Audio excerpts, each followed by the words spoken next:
బజరంగ దళ ఆధ్వర్యం లోపల దేశవ్యాప్తిగా హుతాత్మ దివాస్ అని పేరుతోటి రక్తదాన శిబిరాలు అనేక సేవా కార్యక్రమాలు చేస్తున్నారు. ఎందుకంటే 1990 సంవత్సరం లోపల ఏదైతే 5 లోపల బాబరి కళంకిత కట్టడం ఏదైతే ఉండదో దాన్ని తొలగించాలని చెప్పేసి ఆ రోజు దేశంలో ఉన్న సాహసంగా పిలిపివ్వడం జరిగింది. అందరూ రైతులకు తరలి రండి అని కనసకు పిలిపివ్వడం జరిగింది.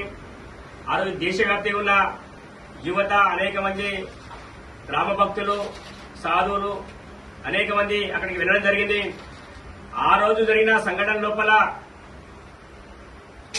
కుటారి బ్రదర్స్ బెంగాల్ సంబంధించిన వాళ్ళు ఆ రోజున్న ములాయం సింగ్ యాదవ్ గవర్నమెంట్ ఏమంటే వాళ్ళకి కాల్చి చంపడం జరిగింది. అంతేకాక అనేక మంది కరసేవకులను కూడా ఆ రోజు కాల్చి చంపడం జరిగింది.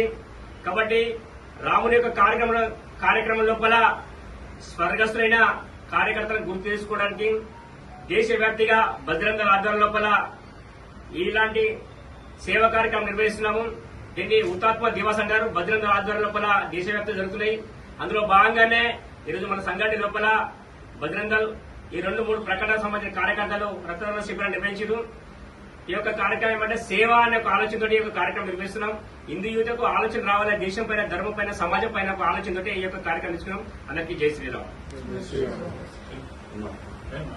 ధర్మం నా రక్తం అనేటువంటి ఆలోచన విధానాన్ని నేటి యువతరానికి కల్పించాలనేటువంటి సంకల్పంతో దేశవ్యాప్తంగా ఈరోజు బజరంగ దళ్ విశ్వ హిందూ పరిషత్ ఆధ్వర్యంలో రక్తదాన శిబిరాలు నిర్వహించడం జరుగుతుంది. ఏదైతే పూర్వకాలంలో దదీచి అనేటువంటి మహర్షి సశరీరంగా తన యొక్క వెన్నుముకని ఇచ్చి రాక్షసుల యొక్క సంహారం కోసం ఏ విధంగా అయితే తోడ్పడ్డాడో అదేవిధంగా నేటి హిందూ యువత లోపల రక్తదానం చేస్తూ దేశం కోసం అవసరమైతే ప్రాణత్యాగం చేయడానికి సిద్ధంగా ఉంటారనేటువంటి ఆలోచన విధానాన్ని కల్పించడం కోసం ఈ కార్యక్రమాన్ని సేవా విభాగం ఆధ్వర్యంలో నిర్వహించడం జరుగుతుంది. భారత్ మాతాకి జై.